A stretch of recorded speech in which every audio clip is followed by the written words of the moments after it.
Well, hello everyone, and welcome back to Bracy Sports Media. My name is Aaron Bracy, and I'm thrilled to be joined today by Craig Haley.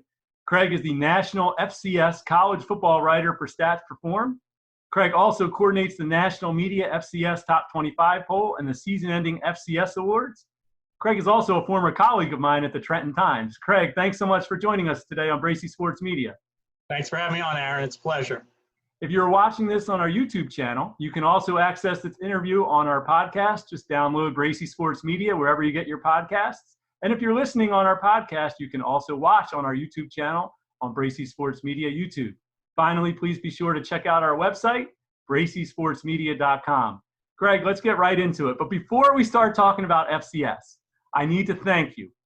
You may not remember this, but I was a green reporter at the Trenton Times. My first really job ever. I had done some stuff for the AP, 1999, and I was covering cross country.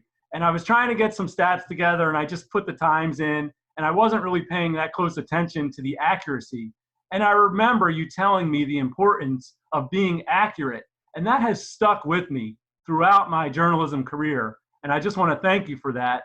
And also, there's a poster, a picture of a story hanging behind me that you helped me with, you helped edit. You might have even assigned me that ended up winning an award for the North Jersey Press Club. So those are two things, but especially the accuracy, Craig. I want to really thank you for that. And I know you're a stickler for accuracy, but it really stuck with me over the years. So thank you. Well, that just shows you that I'm older than you. I think we should all rely on the people ahead of us, take their advice, take the wisdom that they have. So, but yes, I am definitely older than you, Aaron. Well, I can tell you that has really stuck with me, and I always think about that. So thank you. But let's jump into the FCS. Craig, you're probably the foremost authority on FCS football, but it is a little confusing for, I think, the casual fan. The hardcore college football fan knows the difference between FBS and FCS. But for the casual fan, how could you describe the difference and in terms of the schools and also in terms of the play? You're right. I mean, the NCAA kind of made a mistake in 2006 when they gave a new name for Division I is split in half. It used to be 1A and 1AA. Seems like people knew that better than they know it now, which is the football bowl subdivision, which is the higher end, FBS, and what I cover, the FCS, and there's 126 schools, about half. The football championship subdivision, they call it that because there's a 24-team playoff. But yes, people knew it a little better, the casual fan, when it was 1A and 1AA. Basically, it comes down to your funding, your commitment. You know, schools on the FCS level are very committed, but you're going to play to smaller crowds, you know, maybe 10, 15,000, as opposed to, you know, Happy Valley filling 100,000 and the Michigans of the world, Ohio State. So it's just a financial commitment, the resources that you put in. But yes, people kind of knew it a little better when it was 1A and 1AA. Well, even though it's not the FBS, it is the FCS, there is a ton of talent in those schools. Last year, at the beginning of the NFL season, there were 160 players on NFL rosters. Can you address the talent at that level? Well, it really, you know, you're right. I mean, you add in the practice players at the start of the season last year, there were over 200. Wow. So it's you know, that's, you know, 160 is enough to fill 3 rosters in the NFL. So there is great talent out there. Obviously, there used to be fewer FBS programs, 1A. So they really used to rely on the 1AA to stock rosters. They still do. But the FBS has gone ahead. They have 130 programs now. There used to be more FCS programs. But yes, the talent is great. I have to say that, you know, when Carson Wentz was the number 2 pick, and that's the highest it's ever been for FCS, I feel like that was the height of the it really got people taking it to another level, the casual fan, where they wanted to know, hey, who's the next Carson Wentz? That, you know, this level of football is terrific. They stock rosters. I think him going to the Eagles at number 2 and also coming from a dynasty program, North Dakota State, which has won 8 of the last 9 national titles in the FCS, I think that really set it to another level. We're going to talk a lot about Carson in a little bit, but I wanted to get to this year's draft because the FCS has been averaging roughly 18 players per season, but this year they only had 6 players drafted in the NFL draft. Why did that happen?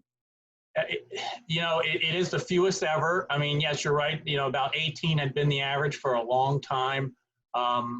What happened was the cancellation of pro days at most campuses because of COVID-19, and rightfully so. They needed to be canceled. That eliminated the chance for pro scouts to see these players up close and personal, get a view that they hadn't seen. Yeah, you can do this over Zoom and other applications, but you want to be there talking live, measuring them in person, getting their 40 time in person, not just relying on the school providing it or a test service.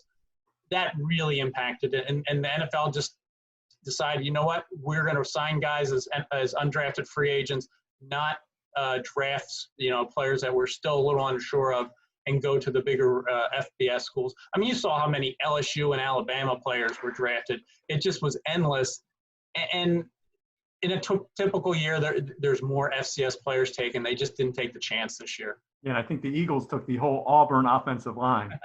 Craig Haley from covers FCS football for Stats Perform joining us. Craig, let's talk about the top two picks, particularly the first FCS player that was taken, Jeremy Chin, a safety from Southern Illinois. And the reason I really am interested in him is he was on the Eagles board and a potential target for the Eagles before the Eagles controversially picked Jalen Hurts. What are the Panthers, who drafted him at number 64 overall, getting in Jeremy Chin?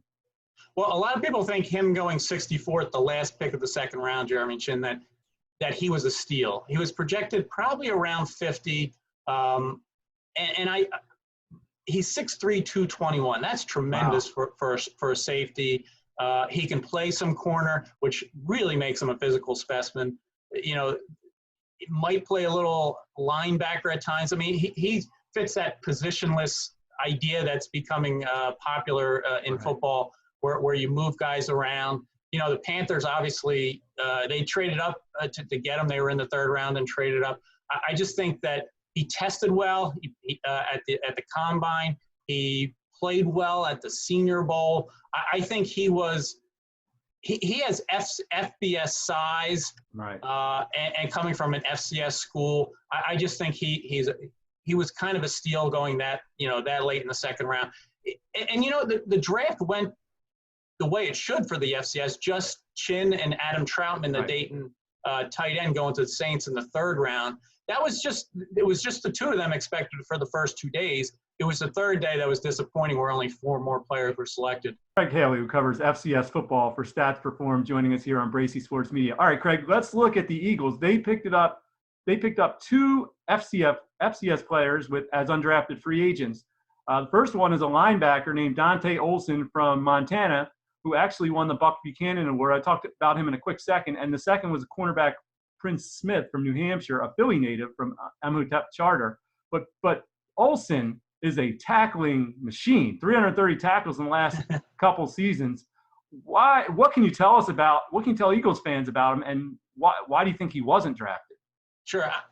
He has good size. I think a lot of people first, when you think FCS, you say, well, they're a split second too slow. They're an inch too small. But he's actually almost 6'3". He's 237, and he's been that way for the last few years. So he has good size. He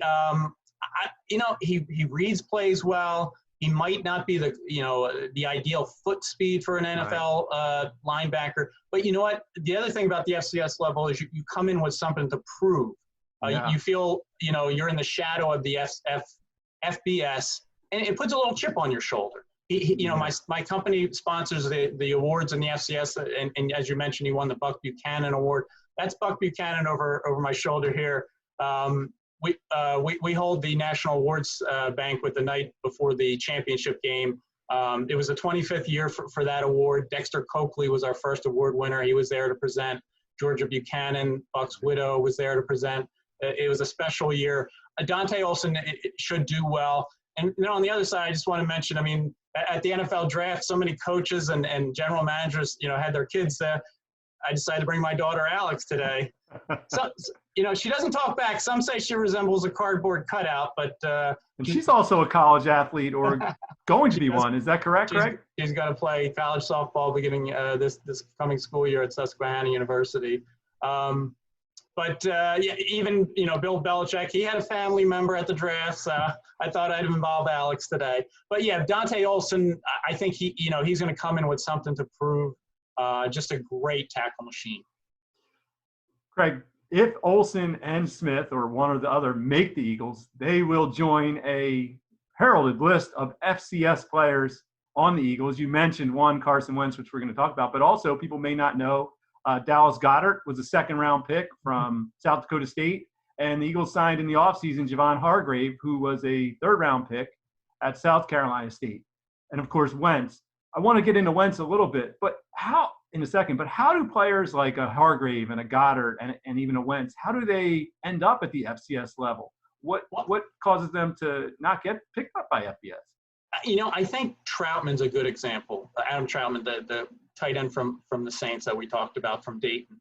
He came in, he's a legit 6'5", but he was only 220 at the time. And he was a quarterback coming into college. But in his first year, they moved him to tight end.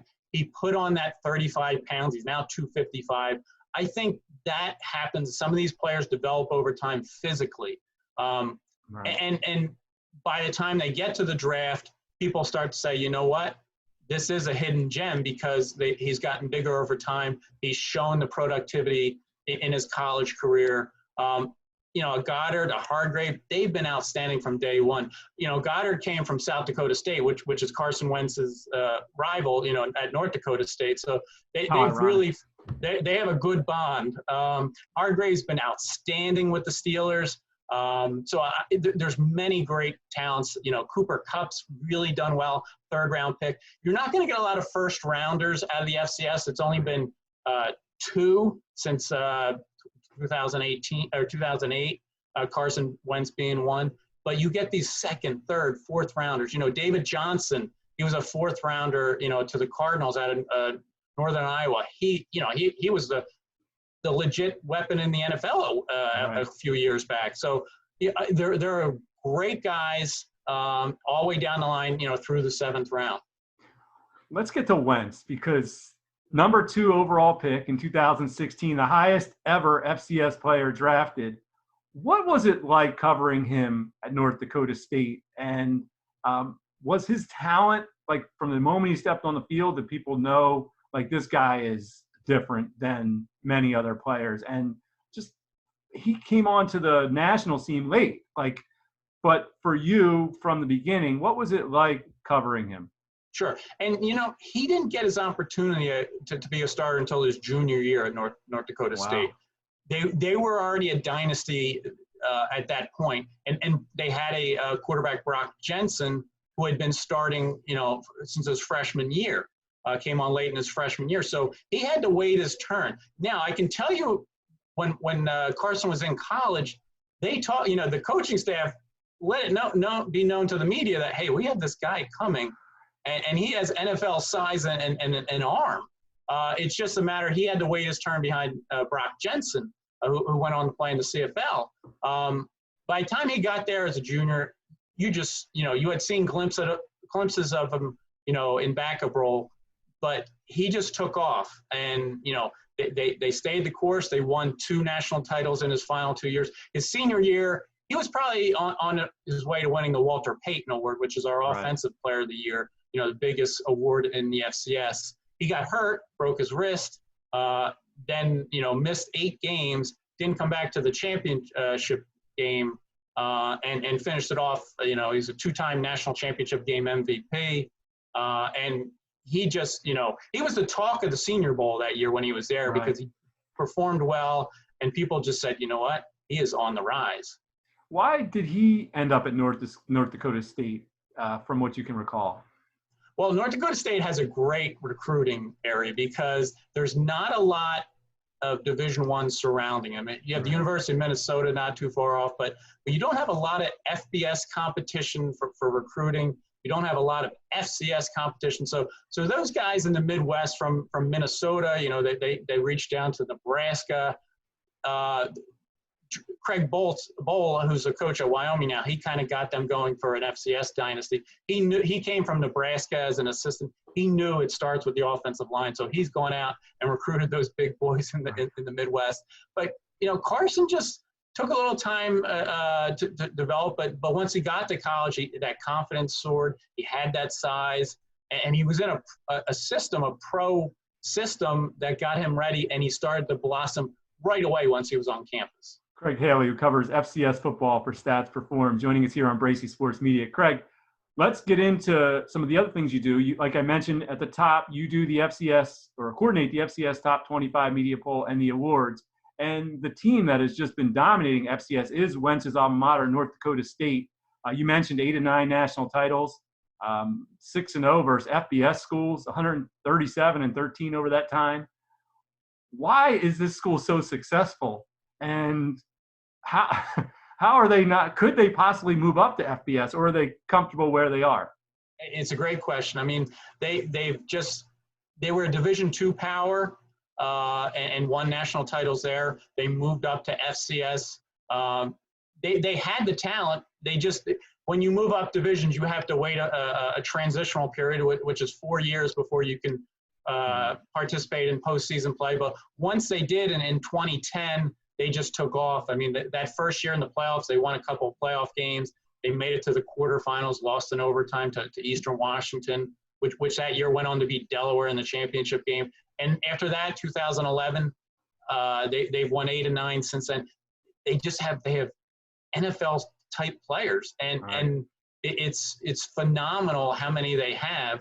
Sometimes they go undrafted, but they'll certainly sign. I think of a Marcus Williams, the cornerback who did well throughout the last decade.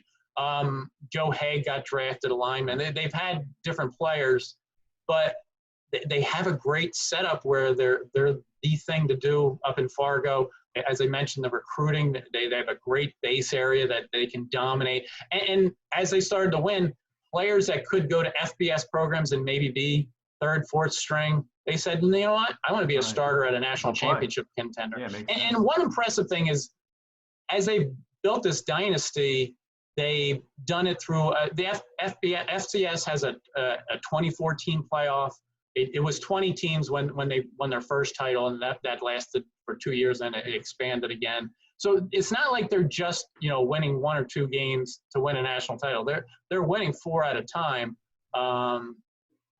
They have a great home field advantage in the Fargo Dome. It's loud, it's raucous. Teams are intimidated when they're there.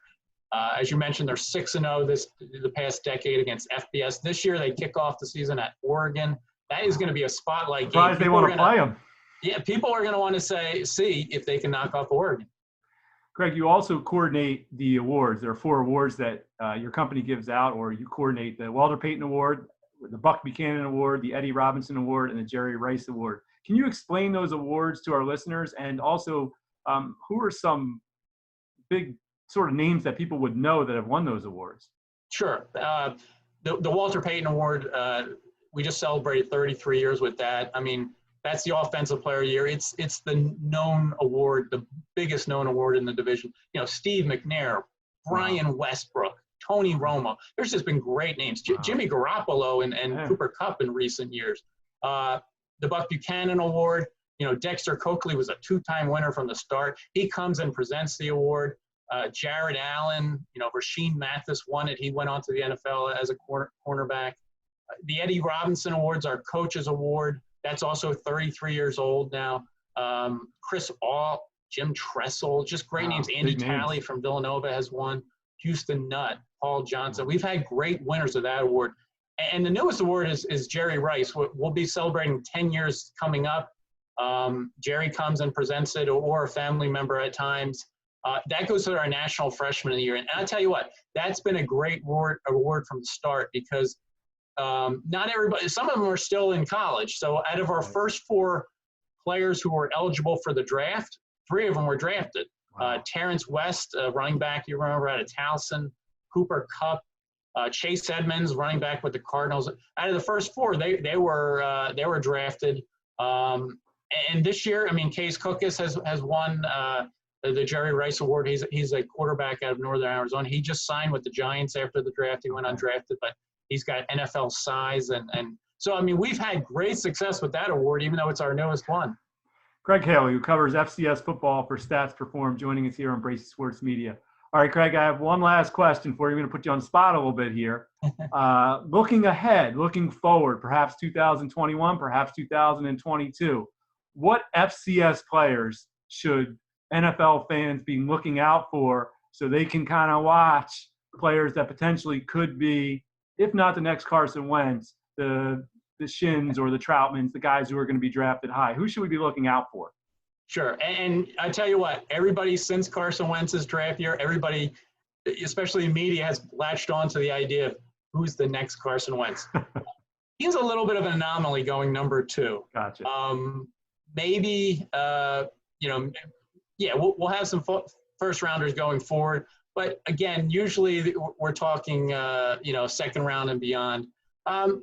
It's going to be varied because we have lost FCS programs to the FBS level. For instance, this year I look at Appalachian State, Georgia Southern, Liberty. They had 5 players drafted between the 3 of them. They were in the FCS not too long ago. So they're taking, you're losing talent. You're also losing, a lot of players they're becoming grad transfers and leaving. Like the number 1 prospect would have been Jabril Cox, a linebacker from North Dakota State, but he just transferred to LSU from one national champion to another. But there will be players drafted next year. It'll go up again when there's pro days.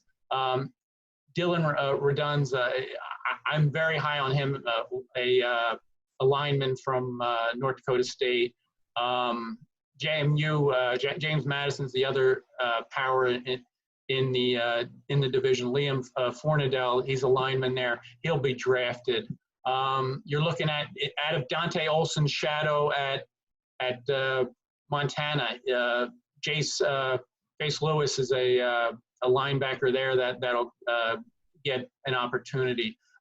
Idaho has a linebacker, Christian Ellis, whose family, his dad and brother, had NFL careers. So there's definitely players out there. I'm thinking of Cade Johnson, wide receiver at South Dakota State, that has pro-ready talent there. So it's going to go back to double figures again, players being drafted. This was just sort of a bad year because of the lack of pro days. Does North Dakota State have like a quarterback line? Are there any quarterbacks that will be coming? You think Wentz, you think maybe guys would want to go there. Are there any quarterbacks that either they're recruiting or they haven't programmed that we should be looking at? You're right. I missed an obvious name here, but there's a reason why. And after Wentz, Easton Stick took over, and now he was drafted by the Chargers. So they've had a nice line of quarterbacks. Replacing Easton Stick is a guy by the name of Trey Lance. He was a redshirt freshman last year, and he became the first player in history to win to win the Walter Payton Award as the Player of the Year. He was just a freshman. He also won the Jerry Rice Award as the Freshman of the Year. Two awards in 1 year. But he will be eligible next year because he'll complete his 3rd year in college. So he'll be finishing his redshirt freshman year. He's already starting to pop up on mock drafts as a first-round pick. Oh, wow. If he's going to be a first-rounder, it is hard not to come out, whether you're an FBS player or an FCS player. Right. If that happens, and he's coming off a year where he did not throw an interception. He totaled 41, 42 touchdowns. I think it was 28 touchdown passes. Tremendous player, great arm, great athleticism. He ran for over 1,000 yards this year, threw for almost 3,000. He's the next one in that, and he's already proven himself at North Dakota State. So, yes, he will be eligible. He could be in the draft conversation. Trey Lance, North Dakota State quarterback. Craig Haley, who covers FCS football for Stats Perform, joining us here on Bracy Sports Media. Craig is the authority on FCS football. Definitely follow him on Twitter at Craig Haley. You can visit his website, www.fcs.football. And for more information, Craig, thanks so much for joining us here today on Bracy Sports Media. Appreciate it. Thanks for having Buck and my daughter Alex as well.